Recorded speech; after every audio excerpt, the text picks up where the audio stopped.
This is another video brought to you by DuramaxTechGuy.com. Today we're on a 2008 Power Stroke 6.4 liter diesel.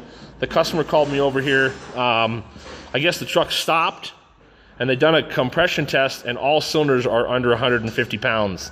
These cylinders should have 350 pounds in them. So I want you to notice what this truck sounds like when he's cranking on it. Go ahead and crank on it.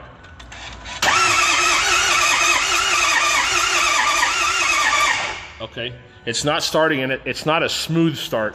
You know, when these things are cranking, it's just rah, rah, rah, rah, rah, and you can hear it skipping. And the reason that it's skipping is number 8 and number 7 cylinder have died, and that's caused by the dpf system and or the EGR system.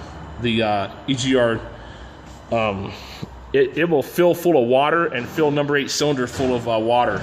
It'll actually hydrolock the motor. This motor is not hydrolocked, but we're down on the compression, and that's usually caused by the dpf system. Crank it one more time, will you? Yeah,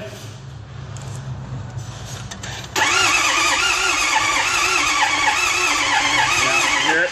Okay, thanks. So anyways, word to the wise, we got to get these dpf systems off these trucks and disable them because they're just killing these trucks. So we'll keep you posted. My website is DuramaxTechGuy.weebly.com. If you have any questions, thank you very much.